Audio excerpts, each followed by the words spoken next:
Welcome, everybody. We are today to hear a fantastic lecture by Professor Anthony Elliott. And on behalf of Sano Center of Computational Medicine, I want to welcome you. The floor will be yours, Roman. Roman will introduce the achievements and research accomplishments of Professor Anthony Elliott. Good morning, ladies and gentlemen. Thank you, Kasia. I'm greatly honored to introduce the world-renowned scholar and charming individual, Professor Anthony Elliott.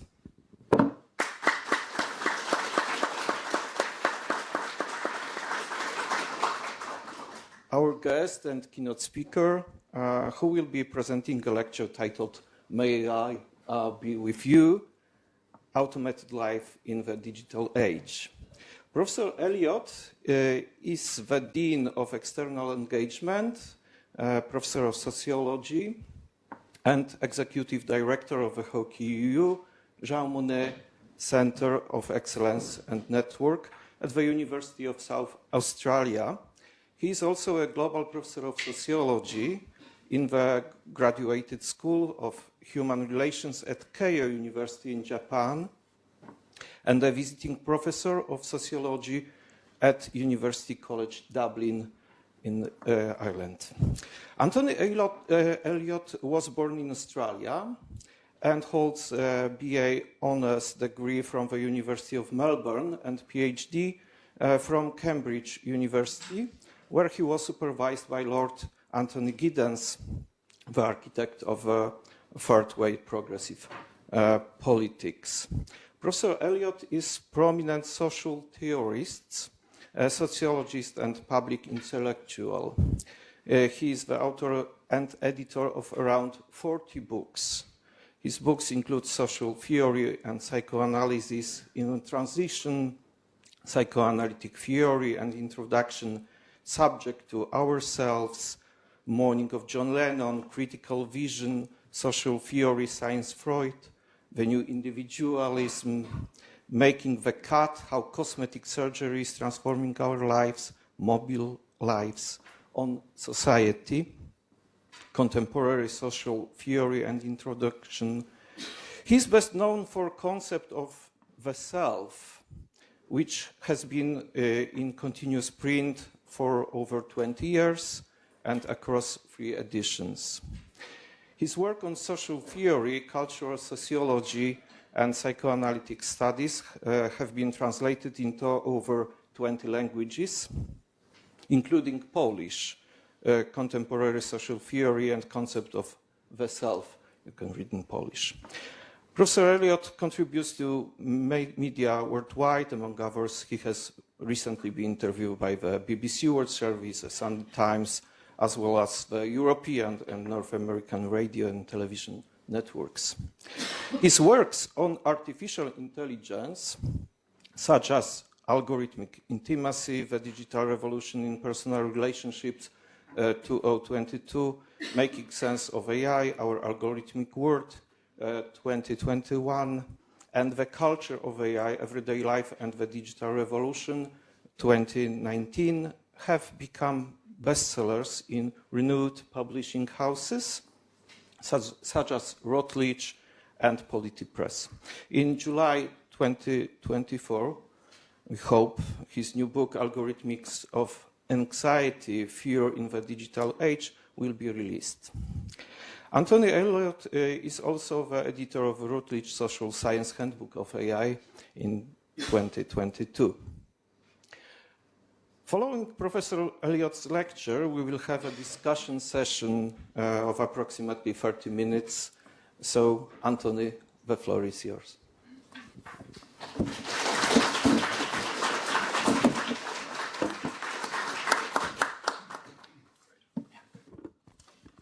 Dziękuję.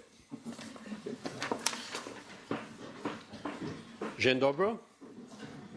And with those words, that exhausts my Polish. So I switch into English, and at the outset, let me express my thanks to all of you in advance for doing the hard translation work of listening to me speak.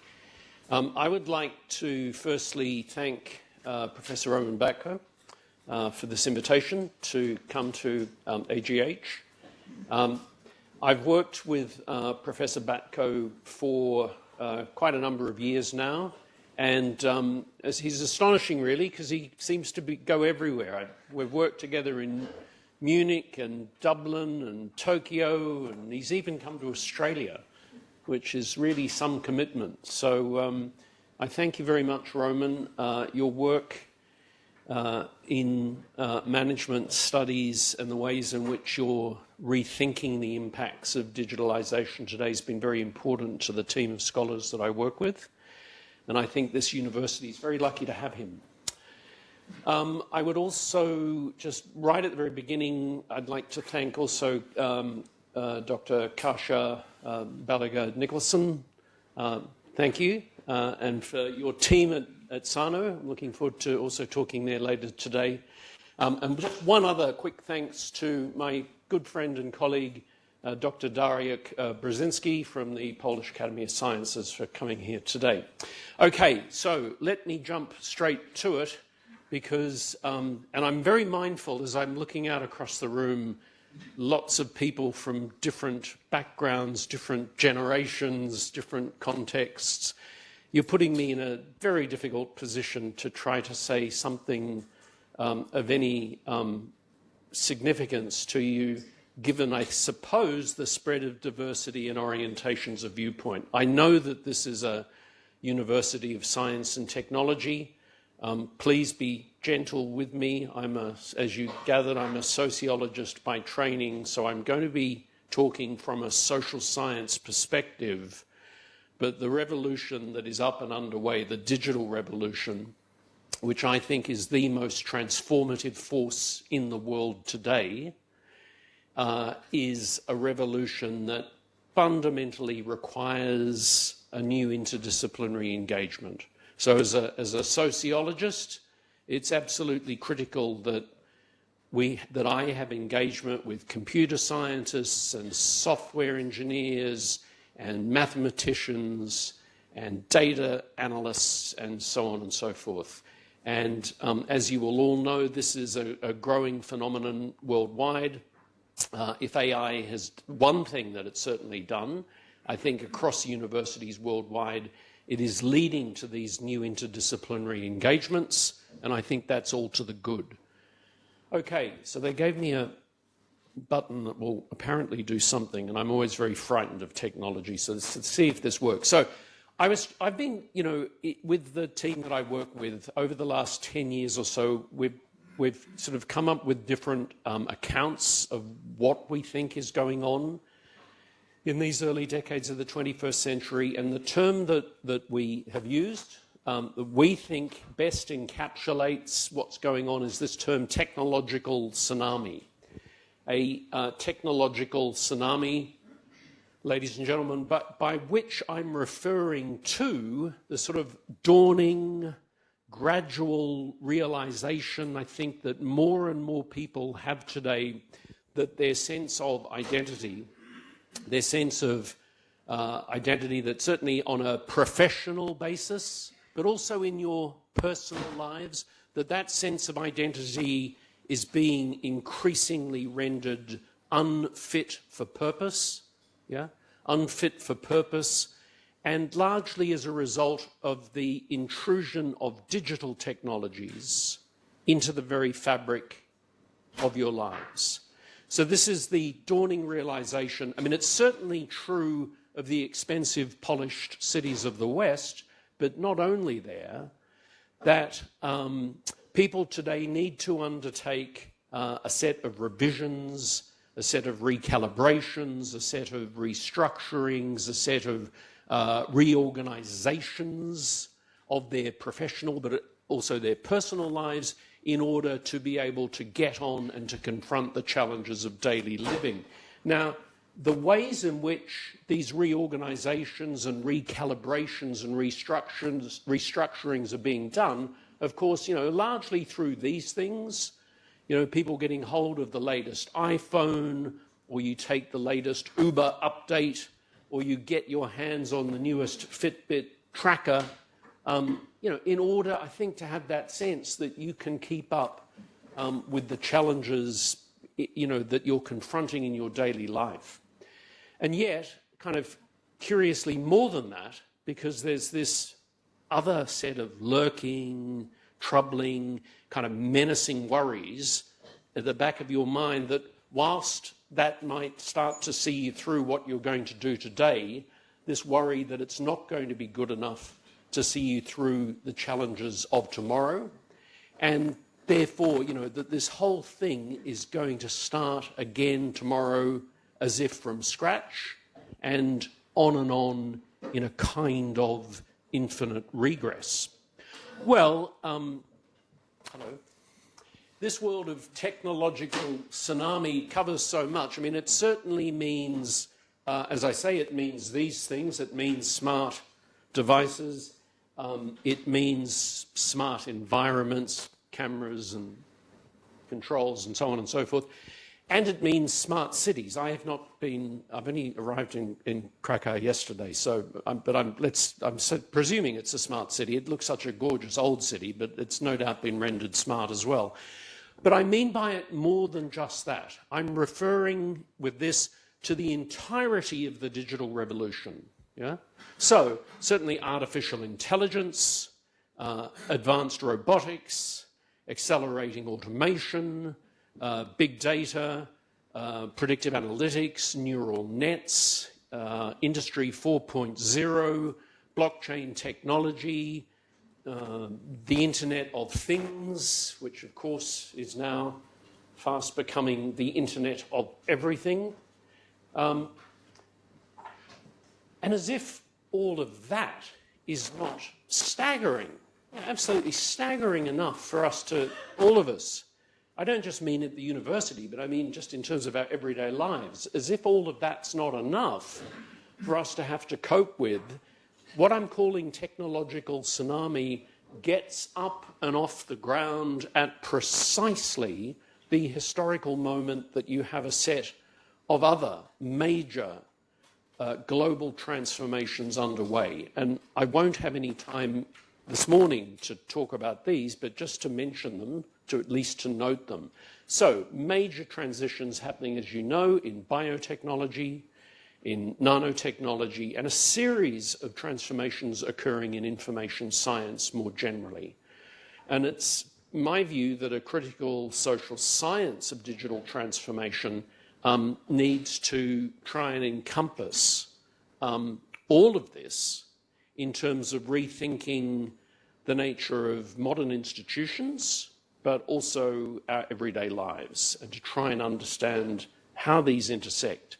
And that's in the time that I've got here.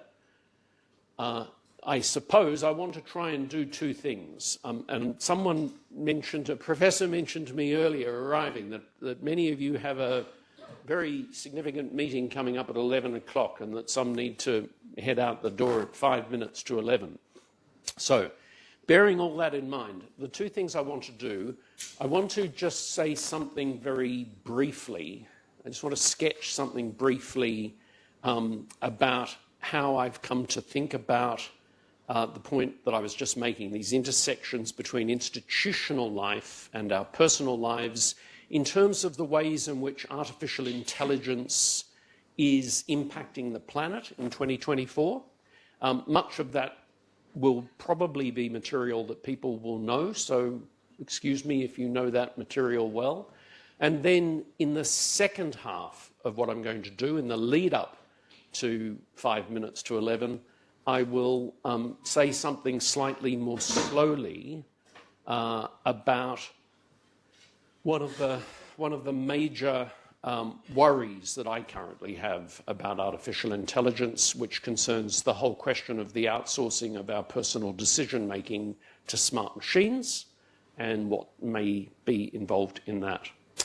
So let me just quickly shift through two key points about artificial intelligence in 2024.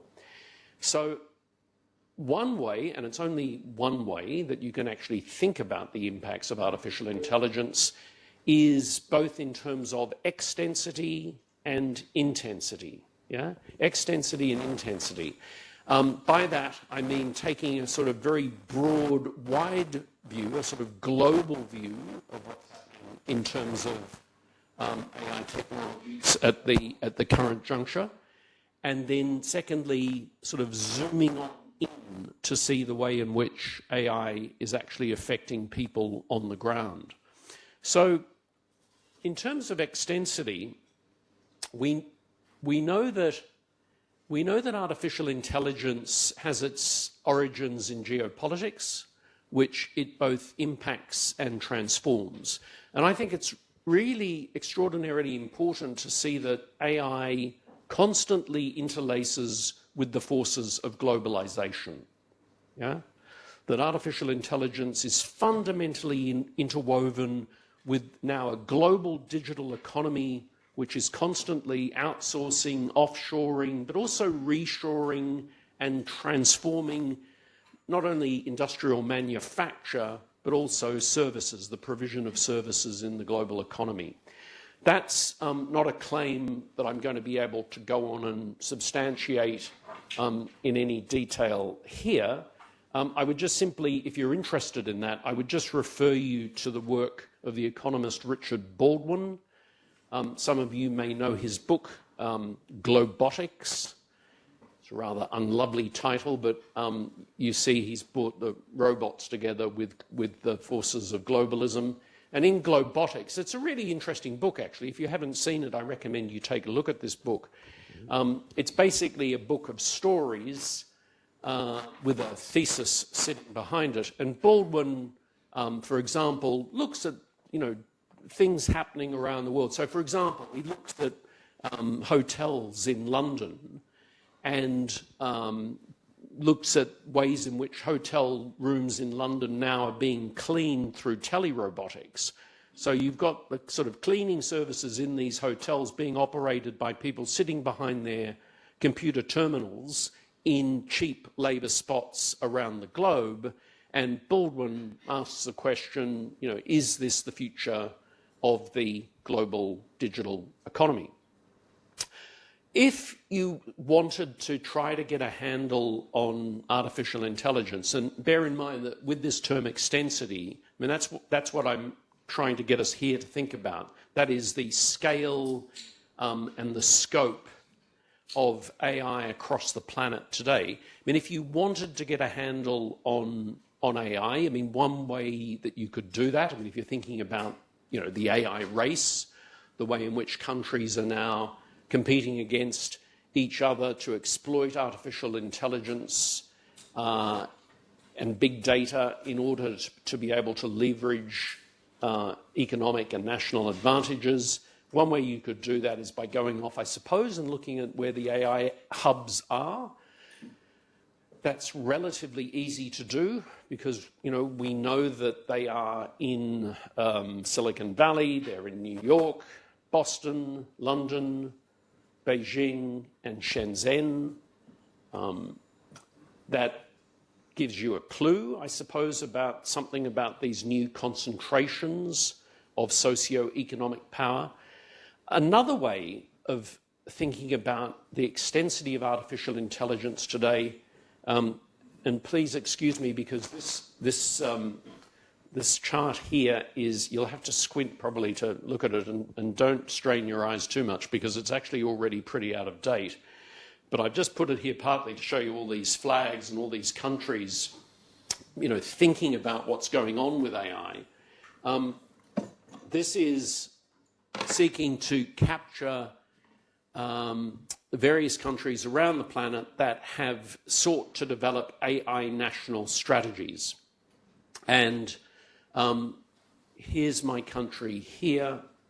So you'll see that compared to, back when Japan got going early on with their strategy in 2017, we came to this all rather late.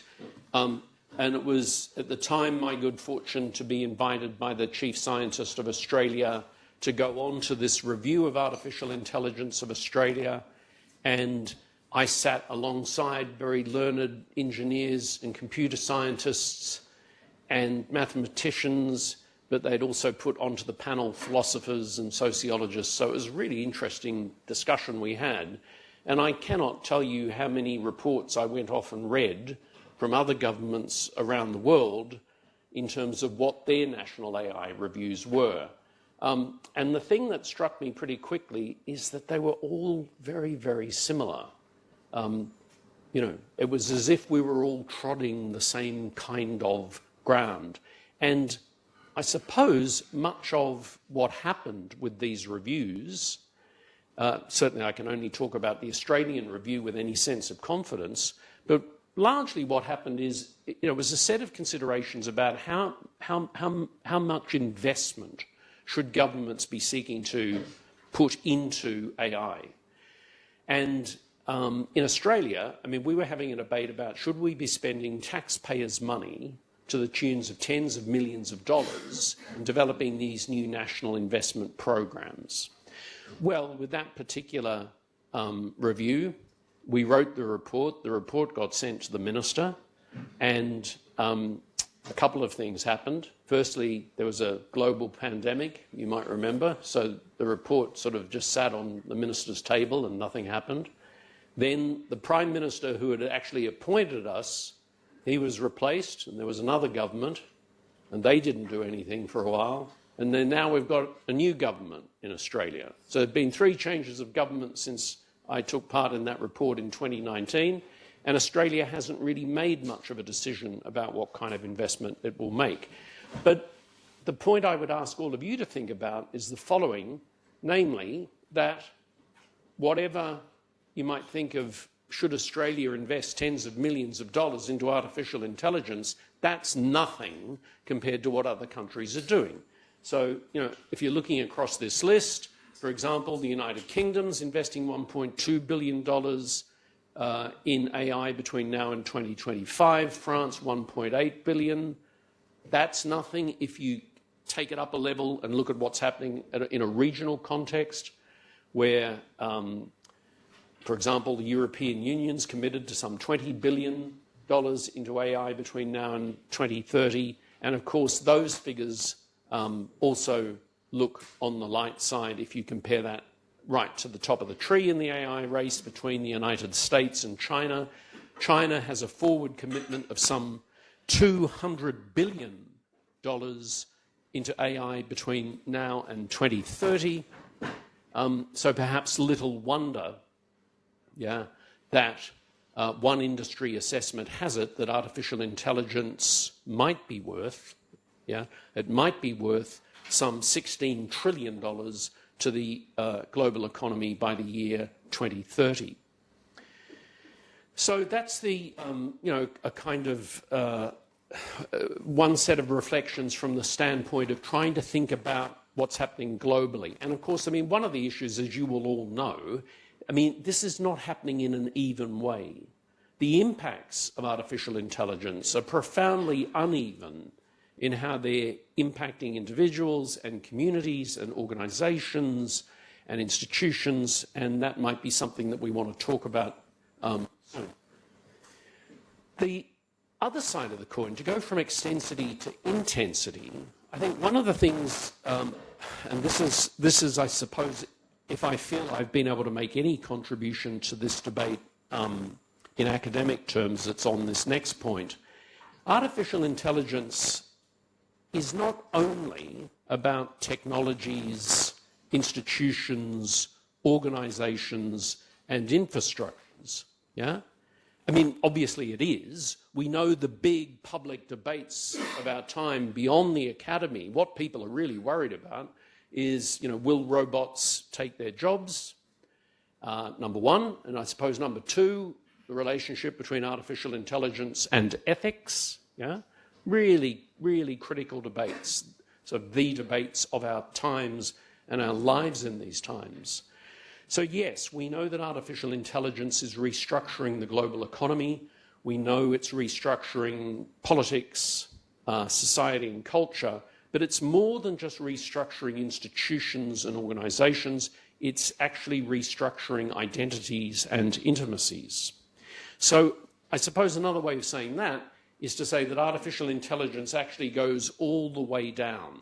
I mean, it goes all the way down, right into the very fabric of everyday living, right into the very heart of human subjectivity.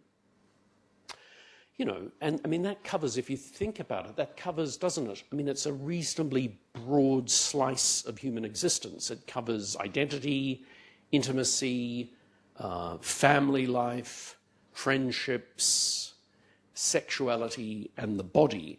So, you know, this really broad swathe of change, and that's why I'm arguing that to engage adequately with what's happening with the digital revolution, and specifically with AI, you need to be able to find a way to connect these things up. Yeah?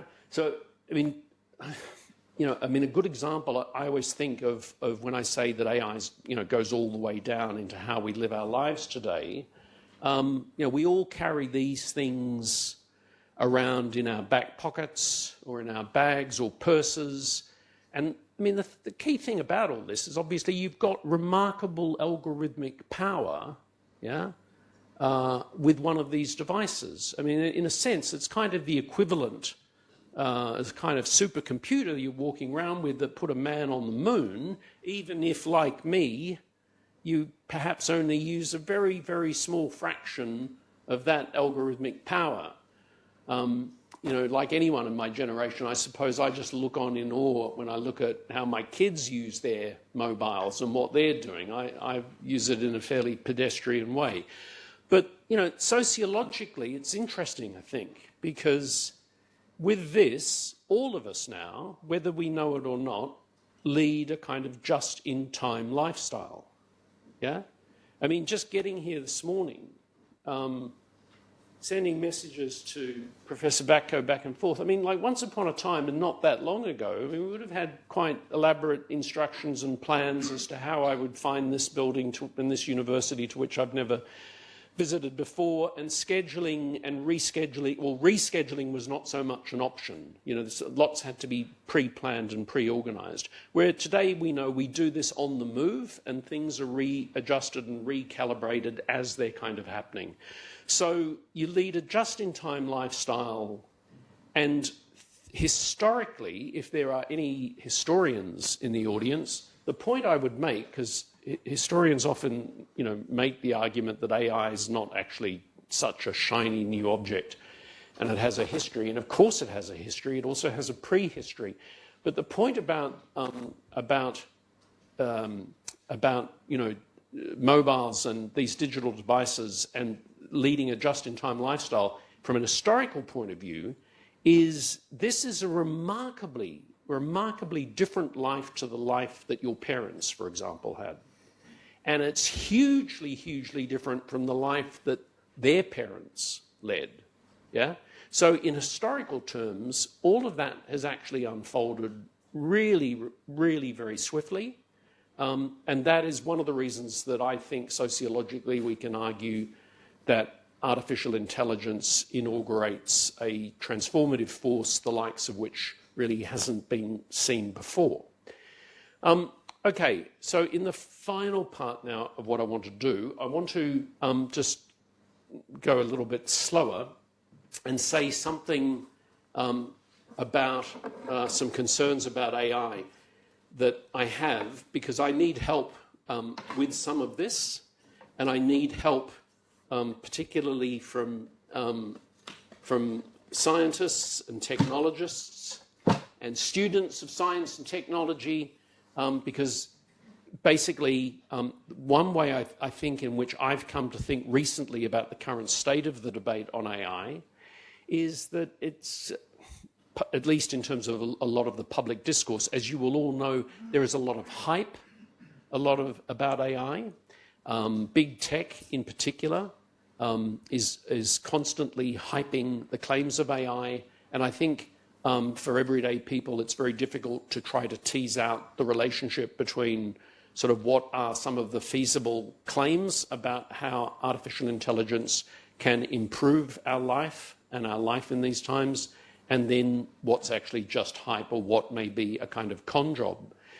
Another way, I suppose, of saying that is that there's been a kind of love affair, I think, with AI in recent times. So at least since when I did that work for the government committee, You know, it's like any love affair. People can become quite intoxicated with the object of fascination. So initially there was this sense that, oh, you know, it's just fantastic. It's brilliant. It can do anything.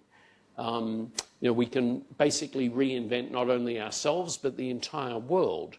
And I think what's been happening more recently is, again, like a lot of love affairs, people start to think, okay, this person, in the same way you might think this person's not necessarily so great, and then there's a quick shift over to, you know, they're the wrong person, I really don't want to be with them. We're starting to see some of that now with some of the claims about artificial intelligence. So, you know, we've got lots of cataclysmic declarations about the existential threat of artificial intelligence. We've got lots of dystopias about the ending of everything, the ending of the humanities, the end of journalism, the end of democracy, and on it goes. As I look out over all of your faces, thank you for staying with me so far. Against the cataclysmic and dystopian warnings, I suppose all I can say to you is I'd really like you to go home and sleep well tonight. So why don't we just park them over on one side and let me address what my worry is with AI at the current juncture. And it's to do with this whole question of the way in which artificial intelligence increasingly invites, incites people to hand over aspects of their decision-making to smart machines. And there are lots of ways in which we see this in our everyday life. You know, people come home from a hard day of working, and you know, the last thing you might want to do is try to think through what it is you want to watch on television. It's just easier to let the Netflix algorithm say, this is what you want to watch. We see this with music, with Spotify. You know, recommendation technology now has become all the rage. And I suppose it's interesting, isn't it, that what you actually have with many AI technologies is an answer to the sort of, from a sociological angle, to the conundrum that more and more of us are in today. Why are people so fascinated with smart algorithms? What is it about algorithms, apps, and automation that really captures our attention? Well, one answer might be that they provide answers, and they seem to provide, for many people, answers that work to the dilemmas of living in information overload. Yeah? I mean, we all now live in this world of information overload, data deluge. I mean, every time you open your email account, you've got more and more messages, things you have to respond to. Let alone, you know, if you think about all of the liking and retweeting and posting and updating and downloading that you're constantly doing. I mean, this is, believe it or not, hard work. It's taxing work, and it sort of takes it out of you emotionally. And of course, the great thing with a lot of these apps and algorithms is you can just sort of hand things over to them. You don't have to worry about paying your credit card off, or your electricity bill, or so many other aspects of life. And a lot of it's obviously really good because it does take care of these things. I suppose my worry is, and as Professor Batko indicated earlier, I've just written this book recently about intimacy and intimate life. I think it's one thing when we start handing over decision-making and asking smart machines to take care of paying our credit card and our electricity bill. It's another when we rely on recommendation technology to tell us who to befriend, you know, who to date, or even how we might go about engaging in some degree of psychological reflection through, instead of seeing a therapist, talking to a chatbot. I think that's a different order of consideration. And from a sociological angle, it brings into consideration the question of, well, what kind of world are we living in? And this is what people are worried about. You know, I mean, we've got, you know, in 2024, This is a world where we've got the militarization of drones, we've got flying taxis being piloted at Dubai airport, we've got space robots. People are really getting worried, and I think they're asking the question, what kind of world is this leading us into? Well, if you go to my discipline, and I'm not going to go into this in any detail, but here's just a very quick chart of, if you're trying to think about the world that we live in, the present age, over the last 30 or so years, sociology's offered up some pretty interesting answers to that query. As I say, I'm not going to go through them, but in the social sciences, there's been a broad argument that in the last 50 years or so especially, there has been this growing shift away from the sort of world of simple modernization into a world of reflexive modernization, a world full of increasing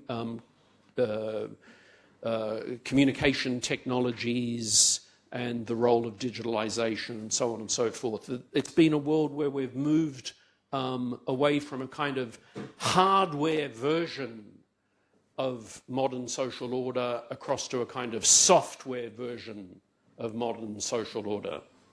Or as the late Polish sociologist Zygmunt Bauman argued, that we've moved from a world of heavy modernity into a world of liquid modernity, where things now are just increasingly instantaneous and episodic and brittle and fragile, and nothing lasts for long.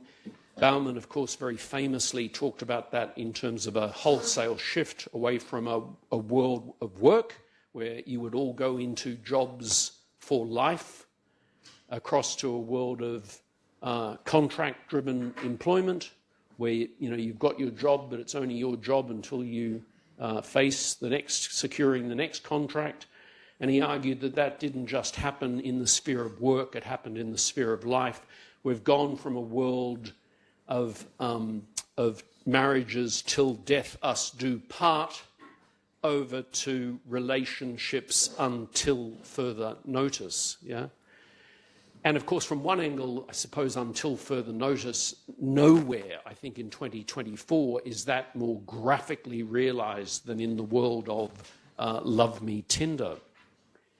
So against that backdrop, I've been sort of, in some of my work, using this term algorithmic modernity, and I don't want to tie up our discussion today with algorithmic modernity, and I mean, it's a term that I'm hoping is going to do some conceptual work in the social sciences to make sense of these transitions. But I do just want to say something about what I think part of what's going on in the world to finish off.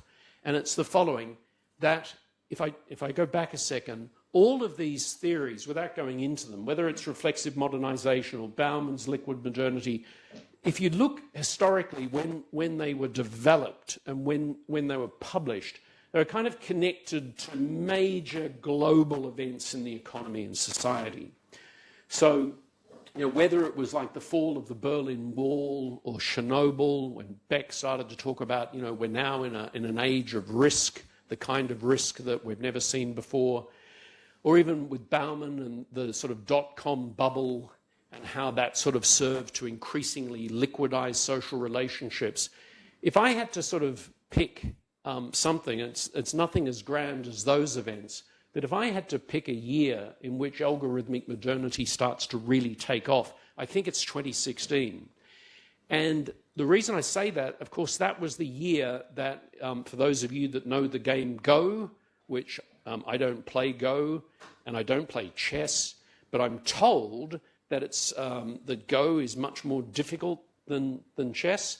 So in 2016, that was the year that at DeepMind, with the release of AlphaGo, that AlphaGo beat the Go champion. That made world news headlines. And then what was even more striking, the following year in 2017, AlphaGo Zero then defeated AlphaGo 100 games to 0.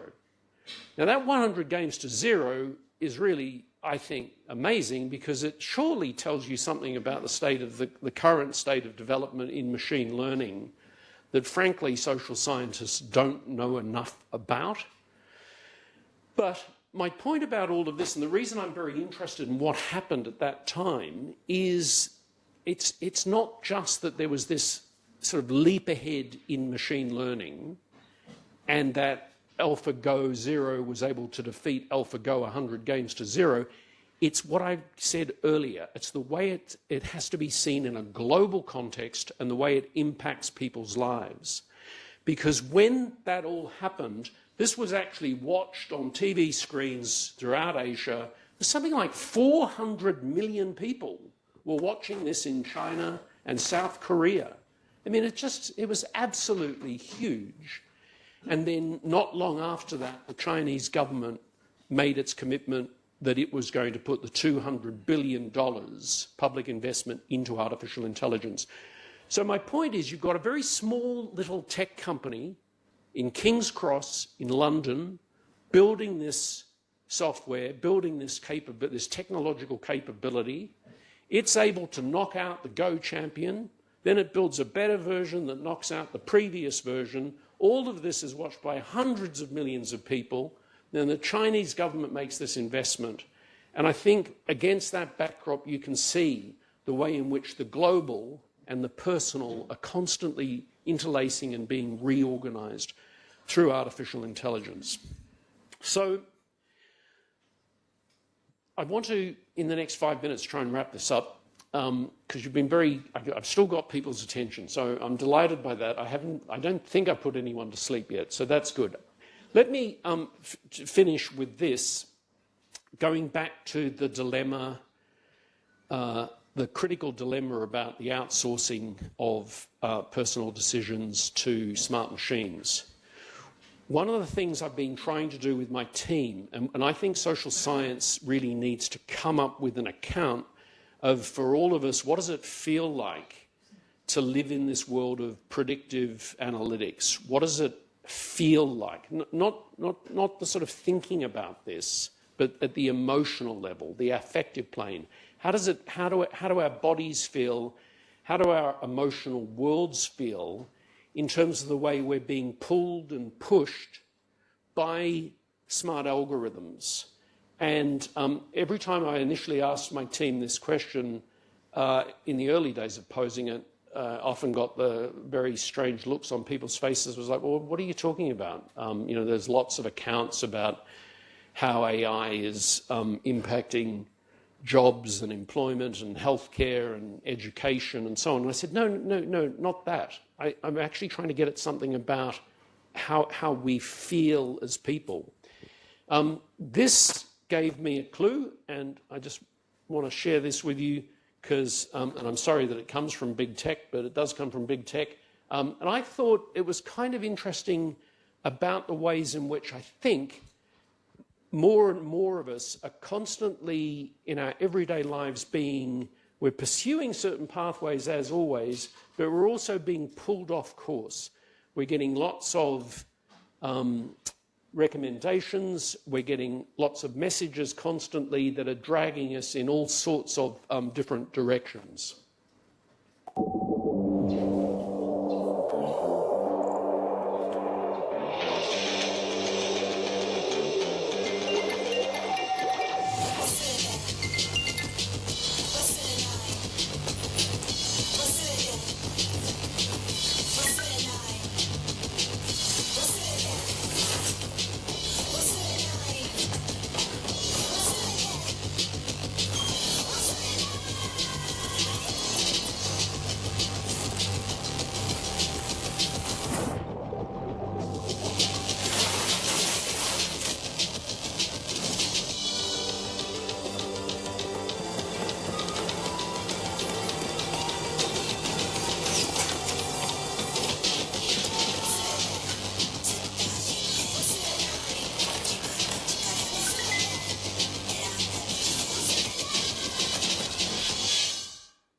So when I saw that, I remember going in with my team and I said, that's it. That's it. Surely that's it. Because The reason I thought that was it, I thought that is pointing up something about what I think is the kind of lurching quality, right, of everyday life. If I was pushed to give an answer about what's the difference in my life compared to, say, my parents' life, or certainly what my grandparents' life was like, it's this constant being pulled off course. You're just about to do something, and then all of a sudden there's that lurching sense of being dragged elsewhere.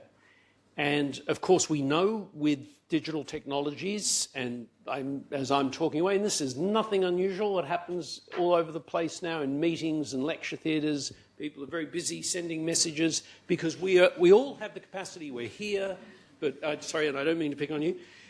We're here, but we are elsewhere, yeah?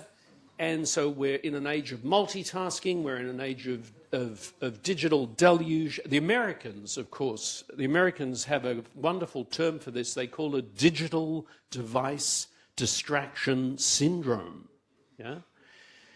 And, of course, there are lots of therapeutic actions that you can take to engage with that syndrome. But my question's slightly different, and I want to leave you with this question, I suppose, because it's the one that I'm struggling with. If apps, algorithms and automation in part is an answer to the societal question of how do we all cope with a world of information overload, and if from a functional point of view increasingly the world of predictive analytics is allowing us to do that in 2024, and we know that that's happening. It's happening in education at the universities, we see it in healthcare in the hospitals, we see it increasingly in terms of corporate life and big business and mega corporations. As that now starts to infiltrate into everyday life, and it's to do with our relationships in the broadest sense, it's to do with relationship tech, and it's to do with therapy tech, and it's to do with companionship tech, friendship tech. I suppose my query is, what are the risks? And this is what I think the risk is. I think the risk is that our appetite for certainty, yeah, and bear in mind that, of course, algorithms can promise mathematical certainty of a sort, that our appetite, our cultural appetite for certainty is such that it can lead us all to become prone to falling for the promises of predictive analytics. That is to say, that you can become seduced by the vocabulary of big tech. And my concern with this ultimately is that there's a danger here of people getting shut out of their own lives, that you hand over the decision-making to various smart machines because it's going to save you time and it's going to speed things up and you're going to be so much more productive and you're going to be so much more happy. But all of a sudden you discover that you're actually not making that many decisions, that all of a sudden you're sort of, to some extent, you're looking at this and wondering, how did I end up here? And I think that is currently, particularly in the age of ChatGPT 4.0 and a whole range of connected conversational AI interfaces, this is going to be a far bigger question, the relationship between human agency and digital structures, perhaps, than the question about even robots taking our jobs, or the age of super surveillance, or cyborgs in the future. But they may be things that you want to talk about too. All right, I've talked for quite long enough. I'd like to thank you all very much for bearing with me and listening. I hope some of this has been of interest, and thank you very much. Thank you.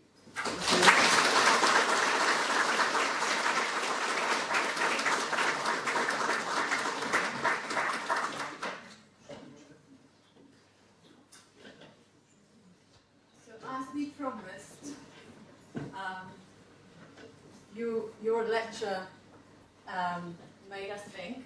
Thank you very much for the points you made. I always wanted to ask you, I guess, about the metaphor of tsunami that you're using. Here in Poland, I guess, for us is a kind of, exotic, but still brings distraction, right? We've got storms, we don't have tsunamis here.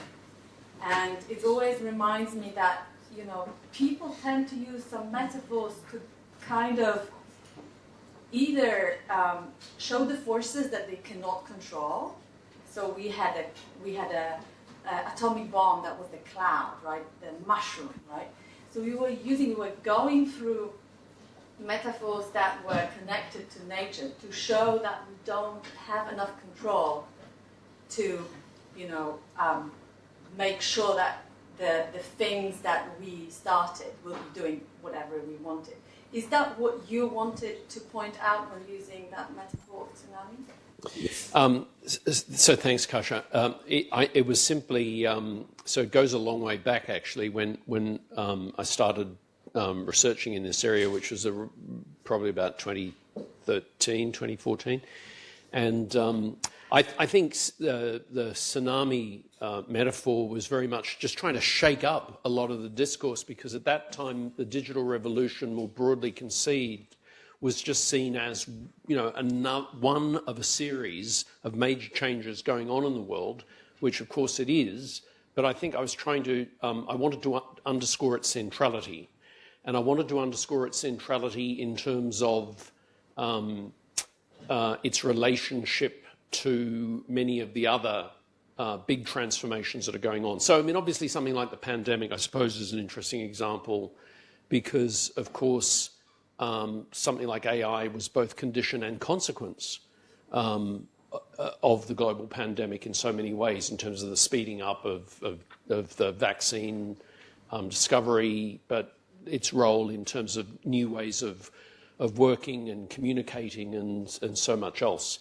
I mean, the one thing I will say, I mean, where tsunami, and here I can become a critic, I think the risk with that term is it does sort of, I'm wary as a social scientist of saying that, okay, you've just got this earthquake and then everything's completely different. So I don't think that, for instance. So to my mind, what's really interesting is, yes, we are in this brave new world of algorithms, apps and automation, but you look along the table here and people are using this remarkably interesting technology called paper, and they've got pens. Yeah. So, I mean, these two things sit together, and you go to a place like Silicon Valley and it's extraordinary, I think. I mean, like, there it is, the dreamscape of digital tech, and the place is falling to bits. It's kind of like it doesn't have good railways, and so, I mean, I just think it's really important that we bear in mind that digital sits alongside pre-digital, and they're constantly interwoven and interlacing. And you and I have got microphones here that are cordless, but if you look around, I mean, we know there are, things are plugged in and there are lots of cords. So for every piece of digitalization, there's kind of pre-digital technology that surrounds it. Yeah, thank you very much. So we are open to questions. I also will make one comment, I guess, that working in Sano with technologies that should support and will support decision-making in healthcare and medicine, I think that comes with the big promise of how we look at the data and kind of positive aspect of it, how we can change the relationship so that with doctor and patient, for example, that they become closer, giving to the technology things that are now keeping the doctor away from looking at the patient, focused on their screen. So I guess that putting AI in a certain context, or modeling and simulation, that will also change maybe a discussion around. But anyway, we are open to questions. If you are a little bit intimidated by the mic, you just speak up, and can be a comment, can be a question. Raise your hand if you want to start. You could also introduce yourself and say from what institution, from AGH or from which university you have in here. That would be interesting, also the background. Well, I'm just a student of AGH, so I'm local, let's say. You're not just a student. Management or IT. Yeah. This was an absolutely fascinating lecture, and I'm sure this discussion could go on for at least from my side for a long time. But let's just keep it simple for now. You mentioned the AI strategies like 10, 15 minutes before. What exactly do you mean by AI strategies? Is it like countrywide AI strategies? Is it related to economics, to maybe to the laws? What laws should be passed? I've also, from some sources, heard that sometimes the AI can also be used for war games, as in like trying to predict what the other side is going to be and trying to see if conflict is a resolution that's, I guess, worth it for the country. What exactly is the AI strategies in this case? What does it entail? Okay, so thanks. I mean, really, lots of good stuff in all of that. So certainly the reviews that I was talking about, and the one that I took part in Australia, I suppose that the principal attention was focused on economic and corporate advantages, and governments looking at ways to develop strategies, largely investment strategies, to support small tech startups, but also then at a broader level, and this is where it does encompass things like cybersecurity and surveillance, to think about the means and the protocols that are necessary to be able to ensure, a country's stability and safety, and to be able to work effectively with other countries.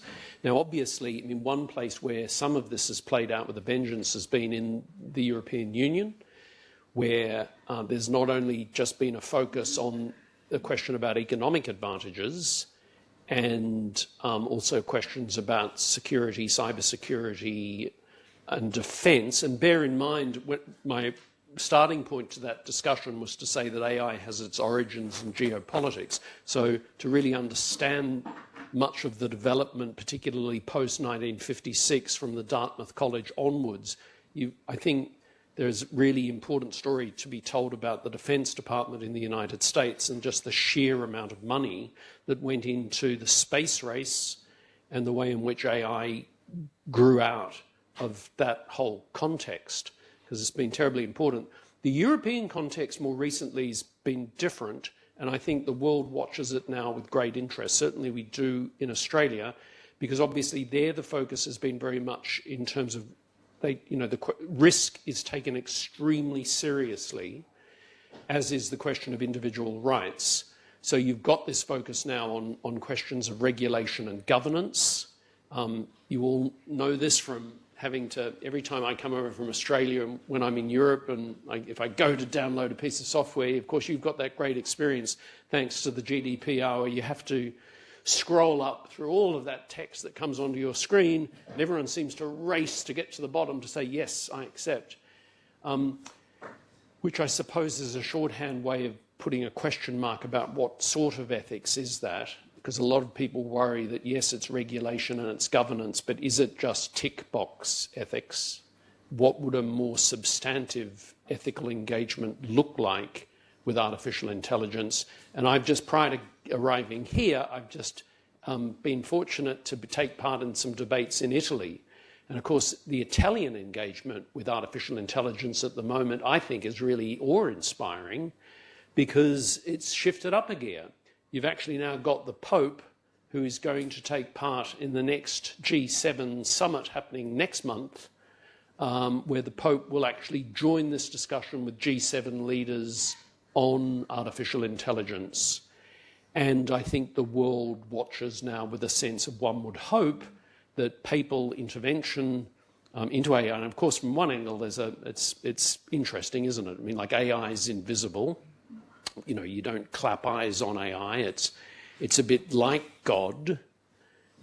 Its effects are only felt retroactively. Well, now God's living representative on earth, the Pope, is now going to take part in these broader political discussions about the relationship between AI and ethics. So there's some of the sorts of, I suppose, the core issues that are being worked on in respect of government strategies. And I just finished by saying, as a sociologist, one of the things that worries me is those areas are all tremendously important institutionally, but I don't know whether they adequately address the cultural, the social, and the personal worries and anxieties that people now have about AI. Thank you very much. If nobody else has a question, I reckon they do. He does. very well. Yeah, there's a. Thank you very much.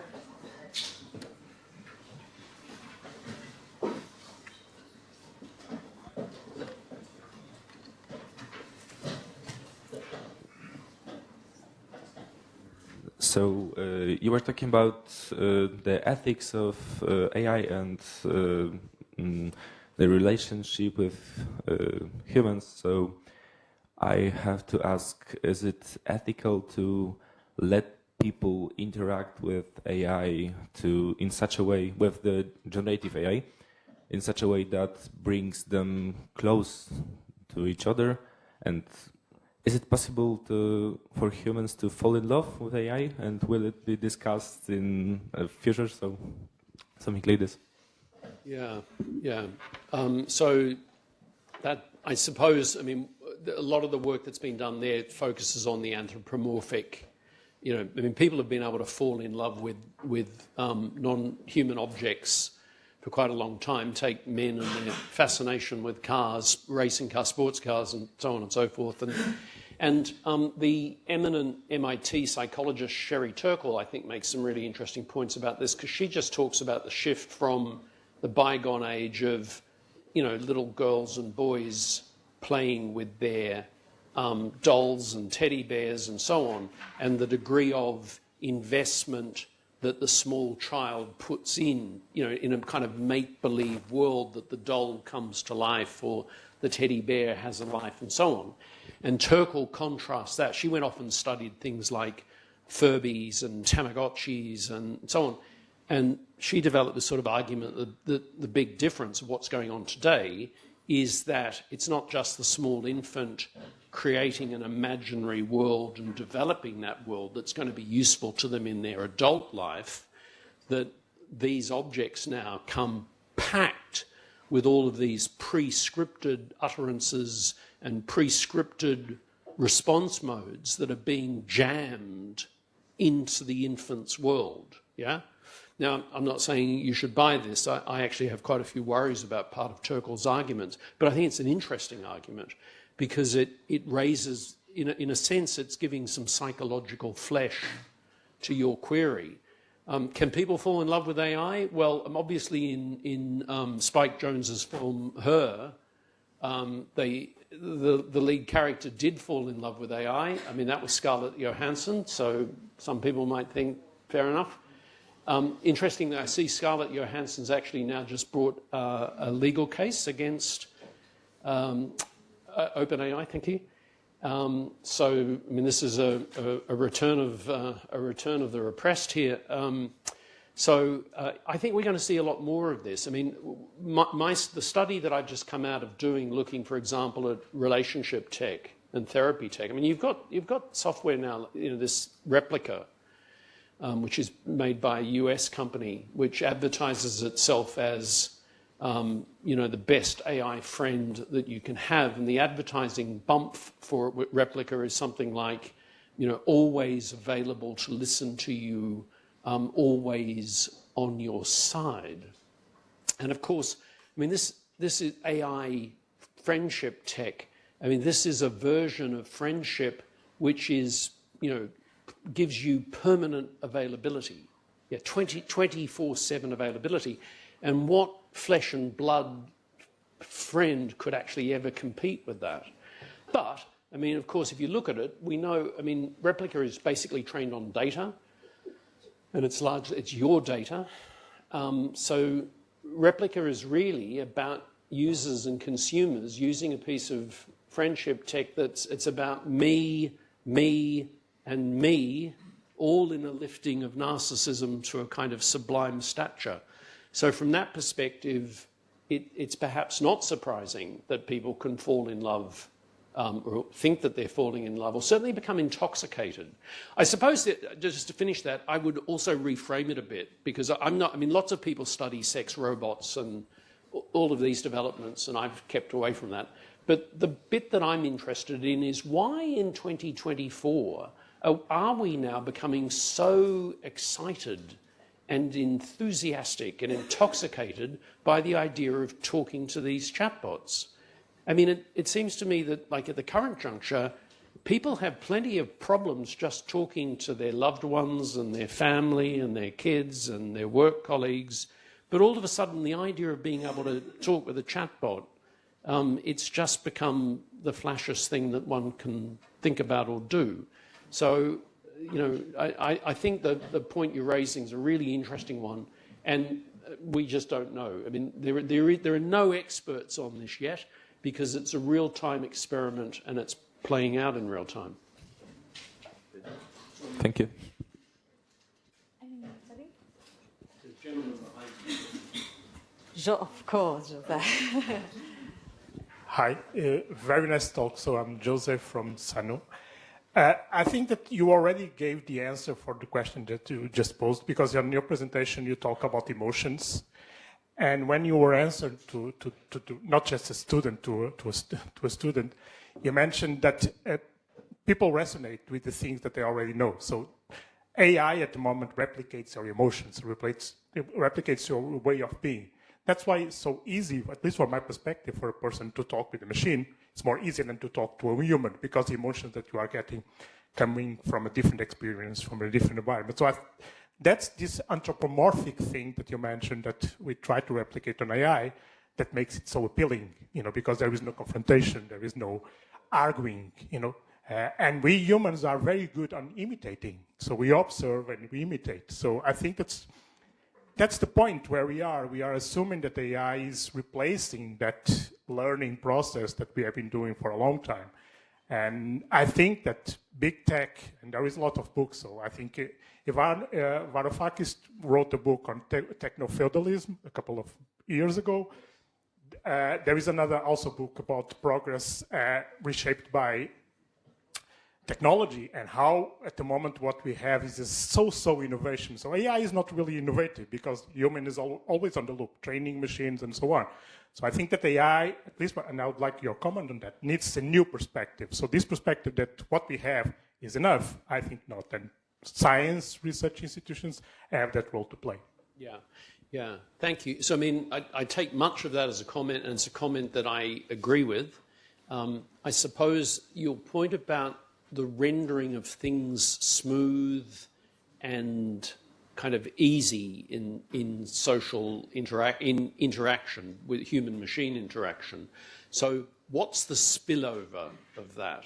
You know, I mean, if talking to Replica is essentially you're talking to your AI friend, but you're talking to a version of yourself, and with many of these, you know, in terms of quantified sex lives and the whole gamut of what's going on in this field of algorithmic intimacy, how does that spill over into how we talk with other people?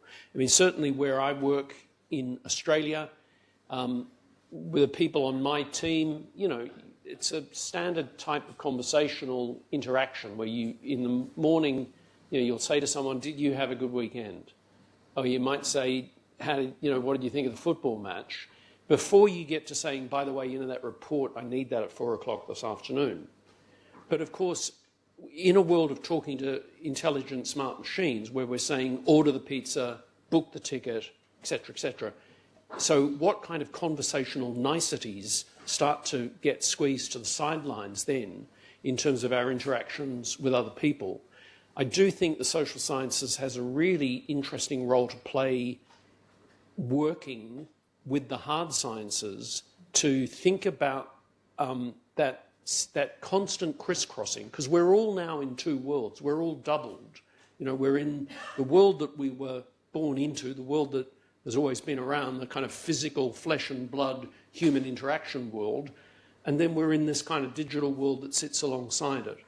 And people are very creative and very gifted. They can move between these worlds easily, but we also know that there are all sorts of pitfalls around that.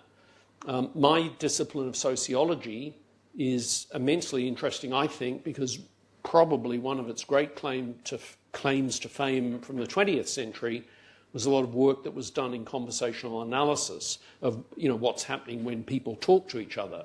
I mean, yes, they're exchanging information, but a hell of a lot more is happening than just exchanging information. And, I think these are really legitimate questions in 2024. Is the age of AI, I mean, is this just going to be some sort of ramping up of, we're effectively communicating via emojis, where we're using these just pre-scripted utterances to interact? I think it's also the sense you can often have, there's a jarring feeling. I don't know whether you find this talking to Siri or Alexa, and now with GPT-4o, I mean, you can see it's just sort of constantly getting better. But there is that jarring feeling, and that's partly because there's the sense that you are talking to the ghosts of real people, and indeed you are. It's a kind of conversational puree of a whole host of other conversations on which these technologies have been trained. I think that we've got time for a few more questions, so raise your hand. Thank you. Thanks a lot. Thank you very much. Thanks, Professor, for the nice talk, actually, and the topic itself. It is with a great debate over the world nowadays. I'm Yusuf Nazzar, actually. I'm a professor of environmental science in Zayed University, United Arab Emirates. The question what worried me about every technology when they start friendly, with peaceful, peace, but later it turned to be a disaster, like nuclear, crypto, many other technology. Now with the artificial intelligence, do you think we would have a control, the world, on the artificial intelligence implementation in the future? And don't forget, the world is full of conflicts, full of problems. Again, also, there are many non-responsible organizations. They might misuse, actually, the artificial intelligence. What do you think it could be the world future with the implementation of artificial intelligence? Thank you very much. Yeah, so, certainly in terms of the relationship between AI and militarization and defense and weapons, I mean, obviously, the dangers presented by unmanned aerial defense systems now are just absolutely extraordinary, I think. And, I mean, from that point of view, there is no country that isn't either part of or wanting to be part of these current developments, because it's seen as essential to the security, to national interest. I think it was Sir Roger Carr, the head of BAE Systems, who at a shareholders' meeting in London some years ago let the cat out of the bag by saying then, and this is some years ago, that to his knowledge there were 18 countries that were using drone technology. And, I mean, so that's a number that's presumably only grown since. And, I mean, the level of, which you will know much more about than me, I mean, the level of technological innovation continues to just be astounding, particularly in terms of the miniaturization of drones. I mean, as, small as tiny insects now. And, so I think it's extremely concerning. You've got certainly engineers and computer scientists the world over that have signed this request for a kind of a cessation of research and development in some of these areas. But, I mean, a country is going to have the political will to address the nature of these high consequence risks. Because, I mean, I think what you're talking about quite rightly, I mean, this is a different order of risk, isn't it? I mean, this is the sort of level of risk that presumably someone like the late Stephen Hawking was talking about when he made the argument that AI might be the last invention that humanity ever creates, because it might just be the invention that destroys the planet or destroys humanity. I mean, I think that's the, so you've got, I suppose you have to have different levels of risk, and this is certainly a high consequence risk, and it's the high consequence risk, the kind of which generationally and politically we've never seen before.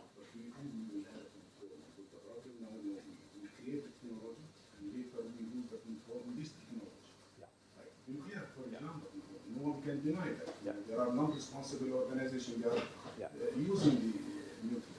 Now, the more complicated case now comes with the artificial intelligence. It's more easy than the nuclear. So if we will just open this and put all this kind of investment and turn the work towards this, what would be our future? Yeah. So do I think we'll have control? I think we'll have the illusion of control. Yeah. Again, the late French economist and political theorist Cornelius Castoriadis argued that technoscience, in a sense, is a dead end, and it's a dead end in terms of the question of control, that whatever can be invented, whatever can be invented, will be applied, and that ethical questions and dilemmas and quandaries will be raised and thought about later. But that's never going to be enough to, I mean, technoscience is just the capacity to act and to act in the world. And control is, I mean, social sciences have done nothing if not problematize the notion of control and social order and the relationship between order and control in relationship to social power. So I think we're both extremely alarmed about this.